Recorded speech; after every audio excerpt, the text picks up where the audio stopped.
That may be the greatest catch I've ever seen in my life. Okay, my dudes, I would be so surprised at this point if anybody has done more real money fantasy football drafts in 2021 than I have. I mean, I have done an absurd amount of drafts. Y'all have seen me every single night on the live stream. You know we go live every single night and we are firing up those drafts. I can show you exactly what I'm thinking as we go through and navigate the draft. But what I need from y'all is I need from y'all to get into some of those drafts with me. We're going to continue to live stream every single night leading up until NFL kickoff with real money fantasy football drafts. If you want to join, all you have to do is join Underdog Fantasy. That's where we are drafting. Use promo code FLOCK when you sign up for Underdog Fantasy. When you make a $10 deposit, you actually get a couple things. A, the satisfaction, knowing that you supported the channel. B, you get $25 added to your account. C, you get our 2021 fantasy football rankings and tiers, all of which are going to be updated to the start of the season. And D, you're actually getting our entire 2021 fantasy football draft guide, our entire 2021 dynasty rookie draft guide, literally hundreds and hundreds of pages of information. We're not selling our draft guides for $70, $80 like I know probably we should be, but instead we're just giving them to anybody who wants to support the channel, anybody who wants to come out and draft with us. Deposit $10 on Underdog Fantasy. Even if you don't want to draft against us, they have public lobbies out there running throughout the entire day. I mean, I'm drafting even when we're not on the live stream. But yeah, that should be it. Let's dive into this video, and we're going to talk about my 10 most drafted players so far on Underdog Fantasy. Make sure you drop that like. Make sure you subscribe to the channel because we're going to do consistent uploads. I'm going to start uploading multiple videos a day for y'all, and we're going to still stream every single night. And let's start it off with someone I did not expect to draft whatsoever this upcoming season. Josh Jacobs. Now we're going to keep it very brief because I know everybody watches this channel is tired of hearing me talk about Josh Jacobs. But I went from someone that was like, okay, what the hell is happening? Why is Josh Jacobs being drafted in the third round of fantasy drafts? Don't y'all know they signed Kenyon Drake? Don't you know that they gave Kenyon Drake $11 million guaranteed? That's going to mean that Kenyon Drake isn't just a pure backup running back. That's going to mean that you're actually going to see him take the receiving down usage that Josh Jacobs hasn't had over the past 2 seasons. And this is definitely going to cap the ceiling on what we have from Josh Jacobs in the receiving game. I went from that standpoint to all of a sudden, I'm like, oh my God, on Underdog Fantasy, which yes, you have to start 3 receivers and it's best ball, so it changes some things, but still, people are drafting Odell Beckham Jr., Jerry Jeudy, Robbie Anderson, Antonio Brown, sometimes Tyler Boyd, all over Josh Jacobs. And I'm sitting here, I'm going, dear Lord, this is free money on Josh Jacobs. This has been someone that's been a high-end running back too, his rookie season and his sophomore year. And what's very surprising about it, Josh Jacobs, I know it seems like we've been talking about him forever, but you know how much older he is than Najee Harris? Or Najee Harris, whatever the hell y'all want to say. 1 month older. He's still incredibly young. He's going to continue to get better at the game of football. And while, yes, I am slightly worried that they are going to have Kenyon Drake utilized in the receiving game, and I do think that's going to cap our expectations on Josh Jacobs, and there's no way you can expect him to turn into an Ezekiel Elliott without a Kenyon Drake injury. There's no way you can expect him to be that 3-down workhorse running back that's getting 25 touches a game. That's not happening. But what's great is you don't need that to happen with the opportunity cost that you have when you're drafting him. I mean, right now, his ADP is 58.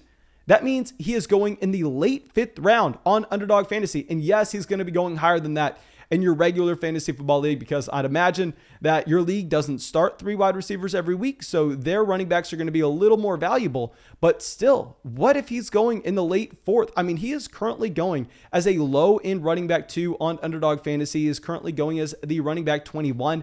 Darrell Henderson somehow is going over him. I don't understand that in the slightest. I actually prefer Josh Jacobs. I'm consistently drafting him. I have him in over 20% of my drafts so far. We actually have him ranked as our 44th player overall. So I have him ranked in the 4th round, and that's why I've been coming away with him so often. And we actually have him ranked as our running back 20. So I think it's going to be more so a mid running back 2. And I just think that if you start your draft off, I mean, you grab a Davante Adams, you grab a Stephon Diggs, then you get a George Kittle, and you are elite smashing your league mates at receiver and tight end every single week. All of a sudden, you get Josh Jacobs and a player we're about to talk about later in the video, and you're just fine at running back 1 and running back 2? Who's beating that team? It's going to be nearly impossible. And now our next player, we just referenced him, Davante Adams. It's crazy to talk about Davante Adams being a must-draft player because he's going in round 1. I mean, what do we really have to say here? Now, an opinion that I have had that I know a lot of people don't agree with me, and if you don't agree with me on any of these opinions, please feel free to let me know your opinion down in the comment section. Your opinion is very important to me.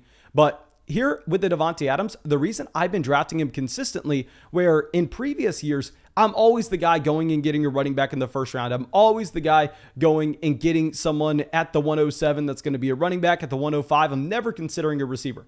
This year's a little bit different in that I am actually viewing the running backs that are going from the middle of the first round to the middle of the second round. There's not that much of a gap for me in these players. And it's crazy to say this has been something that we haven't really experienced in, I want to say, the past 5 years in fantasy drafts, where usually after you get outside the first round at running back, you're going to see that giant tier drop off. But all of a sudden, I'm getting like a Jonathan Taylor in the mid-second round, and I'm going, what is the real difference here between a Jonathan Taylor and a Derrick Henry? I mean, I think in a PPR format, they're very similar. They're definitely going to be in the same tier for me. And if they're going to be in the same tier, I actually think that I'm going to prefer to go and get a Davante Adams in the middle of the first round if we are confident that we can get that bell cow running back in the second. And then we know that a Davante Adams, he is going to be a clear tier. I mean, he is going to be just by himself up there at the receiver position, and he's not close to the receivers going in the second round. I mean, the receivers going in the second round are like a DK Metcalf and AJ Brown. I mean, Davante Adams is going to crush him. He's going to have like 4 or 5 points per game more than him. That's a considerable amount. That's like 18% more than what that other wide receiver is giving you. So I'm never the guy going and drafting a receiver in round 1, but I think with the running back landscape this year, and with Davante Adams being the best wide receiver of all time for fantasy purposes last season, if you look at his points per game, removing the game that he left early due to an injury, I mean, I'm drafting Davante Adams in the middle of the first. Now, our next player is going to be going way down the draft board, our third most player on Underdog Fantasy. I hate to admit it, Zack Moss. Okay, with Zack Moss, I mean, y'all know I was someone that was avoiding the Buffalo situation like a plague last year at running back, because the thought process is very similar. Just like we got done talking about in New England and why Cam Newton getting cut is so good for Damian Harris, in that the quarterback is going to soak up so much of the value that running backs would have in that backfield, because a Josh Allen, I mean, he can go and he can run the ball himself. He doesn't need to check the ball down if Stephon Diggs, Emmanuel Sanders, Gabriel Davis don't get open. He can go and run it for the first down himself. So you're going to see less overall targets for the running back in this backfield, and also the conversion of touchdowns getting to the running back backfield once you get inside the 5-yard line is going to be significantly lower on the Buffalo Bills than most teams, because once you get inside the 5-yard line, not only are the Bills looking to throw the ball on a lot of plays, but at the same time, Josh Allen is this next era Cam Newton. He is this next guy that's going to be vulturing so many of those rushing touchdowns away. So the percentage of touchdowns that Zack Moss will come away with at the goal line is going to be drastically lower than what you actually have with a lot of other running backs. Now, I will say, however, right now, you're getting Zack Moss as a low-end running back 3, high-end running back 4. And I'm going, okay, well, at this price, of course there are those negatives with Zack Moss. But at the same time, there are some strong positives that you're finding with this situation. Starting off, that we know we want to be betting on the ascending running backs. You want to bet on the running backs as they're going up in their NFL career arc. Y'all know that you make fun of me all the time for being an ageist at the running back position. And I'm starting to get worried about those guys that are 27 years old. And I'm definitely not drafting the Raheem Mosterts of the world. But I mean, we need to just look at the historical trends that running back is dominated by the young guys in the game. And now Zack Moss going into year 2. And at the end of the day, yes, I mean, you're going to have a lot of touchdowns vultured away by Josh Allen at the goal line. But at the same time, this is going to be an offense with a very good offensive line, and it's going to be one of the most productive offenses in the NFL. It's going to be an offense that has way more trips to the red zone than an average team. So even if Josh Allen is vulturing away a significant amount of those touchdowns, I think that Zack Moss, I mean, are we really going to be saying that he's a low-end running back 3, high-end running back 4? I have to imagine that it's more like he's a low-end running back 2, high-end running back 3 if he's going to be the lead running back on a Buffalo Bills team that's going to be top 3 in the NFL in overall touchdowns. I mean, even Devin Singletary, I don't mind this year. These were both running backs that were going higher in fantasy drafts last season, and I was avoiding them like the plague. But, I mean, now you're getting a discount on them, and we're more excited about the overall offense. I'm really going in, and I'm drafting Zack Moss in a ton of leagues. And now our next running back. Let's go through and I feel like we're just talking about the guys who have gotten the most hate this offseason, because I think that what the fantasy football community has done this offseason has been a little different than what we have seen in previous years, where I don't know if it's just because, I mean, there's been so much content put out that the echo chamber is even stronger, and the echo chamber is driving players down further than where they need to, because Miles Sanders is our next guy. And he fits that same exact mold as a Josh Jacobs, where I was looking at a Miles Sanders when he was going in the 3rd round ahead of a Chris Godwin, ahead of a Robert Woods. And I'm sitting here screaming, avoid, avoid, avoid, never consider drafting him. The opportunity cost is too high. But now you're getting Miles Sanders at the end of the 4th, the beginning of the 5th round. Keep in mind, this is someone that snuck in to the end of the 1st round last year.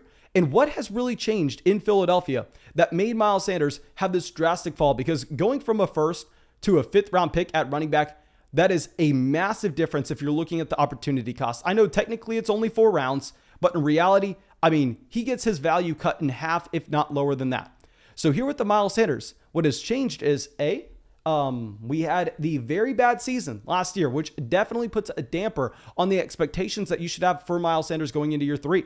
But what I really want to focus in on is the difference in narrative that you actually have between the Carson Wentz truthers and the Miles Sanders haters. Because people will say the same thing in one video, in one podcast, where they'll go through and go, oh, Carson Wentz, he's going to succeed now in Indianapolis. We have to remember that Philadelphia, they couldn't do anything on offense last year because they had no receivers. They had their entire offensive line decimated.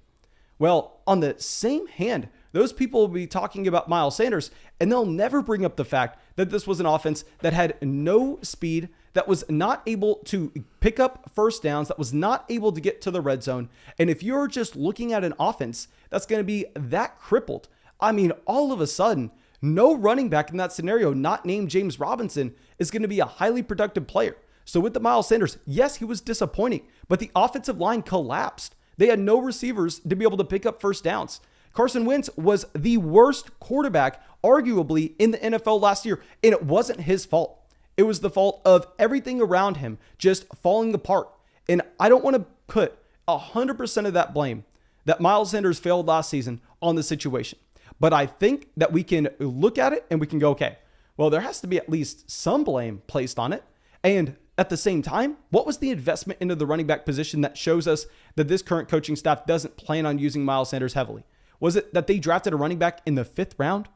They drafted a running back in the 5th round. I know that people like Kenneth Gainwell. Trust me, I like Kenneth Gainwell coming into the NFL draft. But if you look at historical hit rates for running backs that were drafted in the 5th round, literally out of the 100 guys that get drafted there, you know how many players actually come out and make a difference on the NFL team?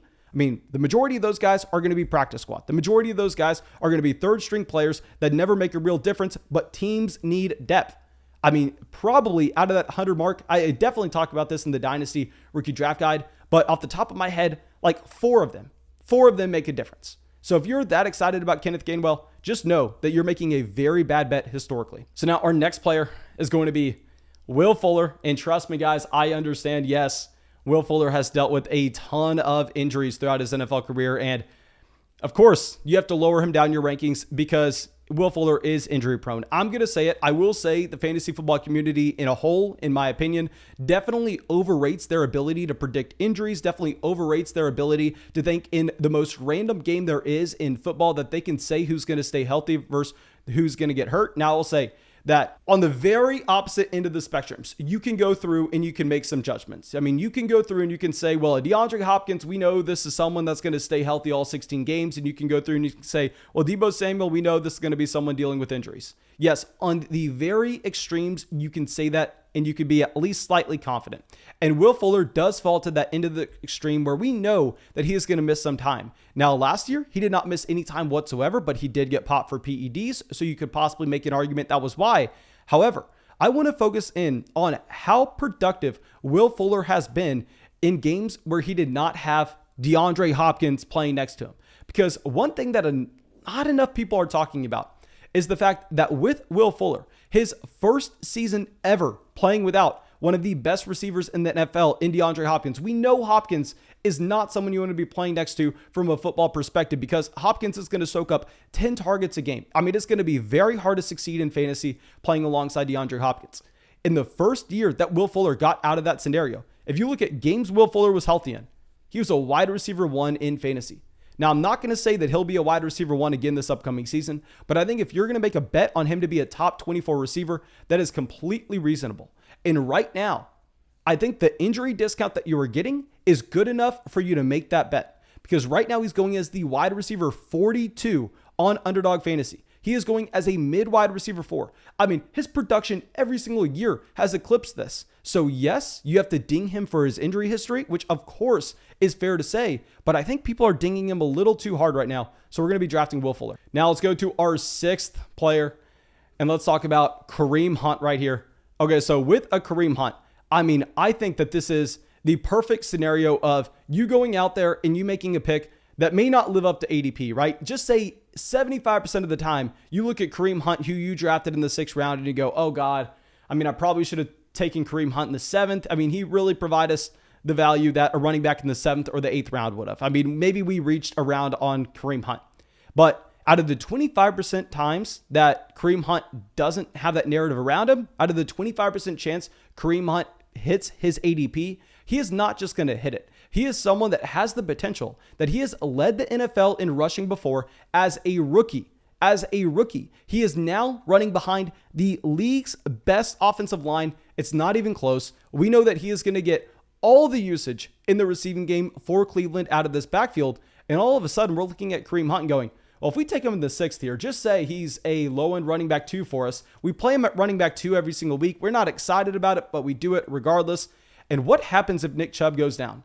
I'm telling you right now, if Nick Chubb goes down, Kareem Hunt's a top 10 running back in fantasy. And I can already hear you in the comment section going, oh, well, Mason, last year, did you not know that Nick Chubb got hurt and Kareem Hunt wasn't a top 10 running back in fantasy? Yes, guys, did you not also remember that Kareem Hunt was hurt alongside Nick Chubb and Kareem Hunt was playing through an injury? Do you not also remember that that was actually a very small sample against some tough defenses that Kareem Hunt went up against? So there were different things that were leading into the fact that you're going off a small sample, first of all. Second of all, you're looking at a sample which Kareem Hunt was not fully 100%, and you're ignoring the 2 entire seasons that we had of Kareem Hunt previously, where he was one of the premier running backs in the NFL. So now with Kareem Hunt, I mean, I actually have him ranked as a low-end running back 2, and it's crazy to say. I think that he probably finishes as a high-end running back 3 if Nick Chubb stays healthy all 17 games, but in the case that Nick Chubb gets hurt, Kareem Hunt's a league-winning running back. In the case Nick Chubb gets hurt, if you don't have Kareem Hunt, you don't win your fantasy league. So I'm completely fine going out there and drafting Kareem Hunt aggressively, to be honest. So now let's go to our next guy, and this is going to be a Jonathan Taylor. Okay, so here with Jonathan Taylor, this was another player that I did not expect to be drafting that often. If you remember, back at the beginning of the offseason, this was someone that a lot of people were projecting to go in the middle of the 1st round because that's what you usually see. You see that rookie running back just explode. And let's remember, Jonathan Taylor, at the back half of the 2020 season, his rookie year, he was a top 3 running back on a per game basis. Then he's coming into a season where, yes, they re-signed Marlon Mack. Oh God, they re-signed Marlon Mack. Marlon Mack, when he was 100% healthy, was not half the running back Jonathan Taylor is. Not half the running back. And now you're talking about Marlon Mack, someone coming off a torn Achilles. Guys, it's literally nothing. It's the equivalent of Jordan Wilkins being in the backfield. Now, I will say you have to be worried about Quentin Nelson. You have to be worried about Carson Wentz and the health that they're going to have this upcoming season. Because if both of them miss a significant amount of time, Jonathan Taylor, probably someone that you're not too excited to go out there and draft. However, if we see this offensive line be 85% as good as they were last year, this offensive line is still going to be incredible. If we see Carson Wentz just be as good as Phillip Rivers, I think Jonathan Taylor is going to smash in fantasy right now. because you are consistently getting Jonathan Taylor, one of the best youngest running backs in the entire NFL, in the second round. And Nyheim Hines is going to take targets out of the backfield. Nobody can deny that. And that is the one fault that Jonathan Taylor has on this profile. I'll say, if Nyheim Hines wasn't here, Jonathan Taylor would be ranked above Derrick Henry for me. He would be ranked right alongside Ezekiel Elliott. Now, of course, you have to bump him down because Nyheim Hines is going to be soaking up some of the targets out of the backfield. But still, Jonathan Taylor was highly productive with his own receiving role this past season. Jonathan Taylor, I'm going to come away with him almost every single time of that 1-2 turn because I have him ranked as our 10th player overall. And a lot of times you're seeing him fall to like the 202, the 203. So I'm just soaking up so much Jonathan Taylor at that turn. Now, our next player, we have had to drop him significantly in our rankings, and everybody else has dropped him as well for great reason. DJ Chark. Okay, so with the DJ Chark, this was someone that was being way overdrafted earlier this offseason. And obviously, people acknowledged that. And then, not only did people start to begin to realize DJ Chark was being overdrafted, he breaks his finger. I mean, having surgery on his finger, he is going to be missing the entire training camp. He misses the entire preseason.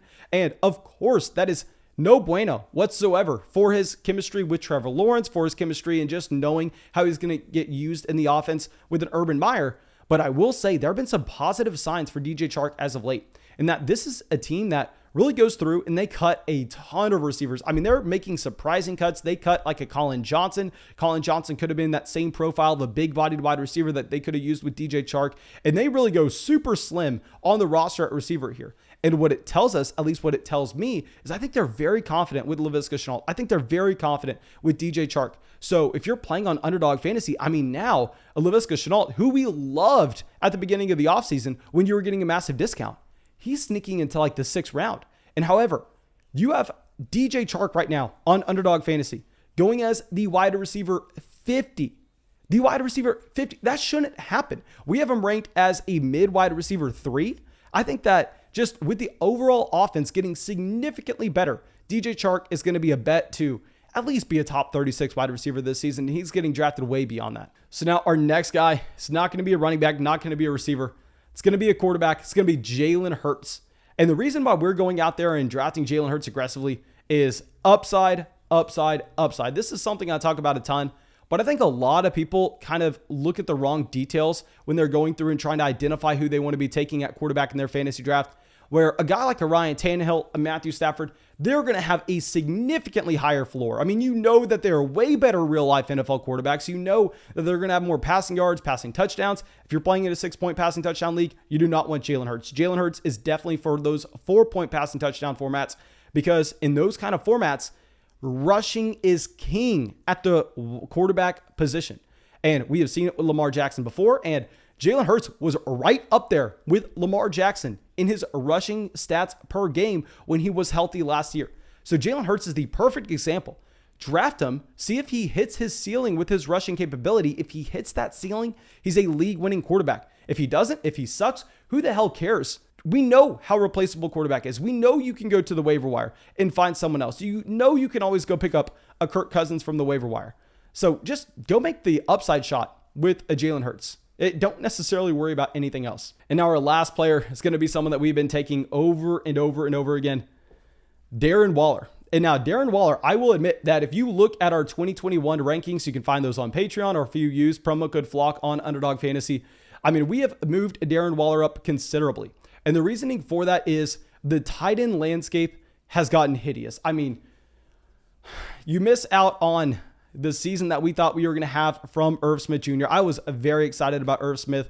Also, we look at it and go, okay, well, Adam Troutman's going to be hurt for the beginning part of the season. Adam Troutman looks like he's no longer draftable.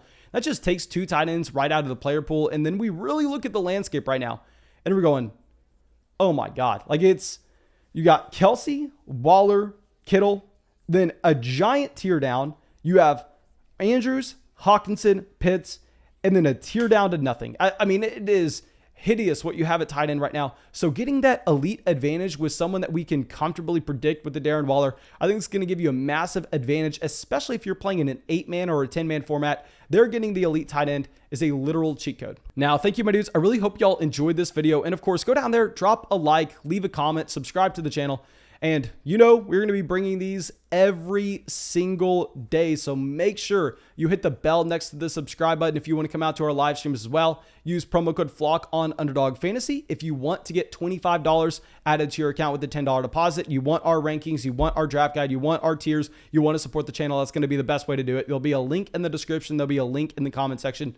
And yeah, that's all I got for you, my dudes, and have a great day. Thank you to everybody supporting the show on Patreon. We got some new members in MCGC, Brian, Matthew, Craig, Ian, Woody, Colt, Marcus, Jack, and Nicholas. Thank you, my dudes.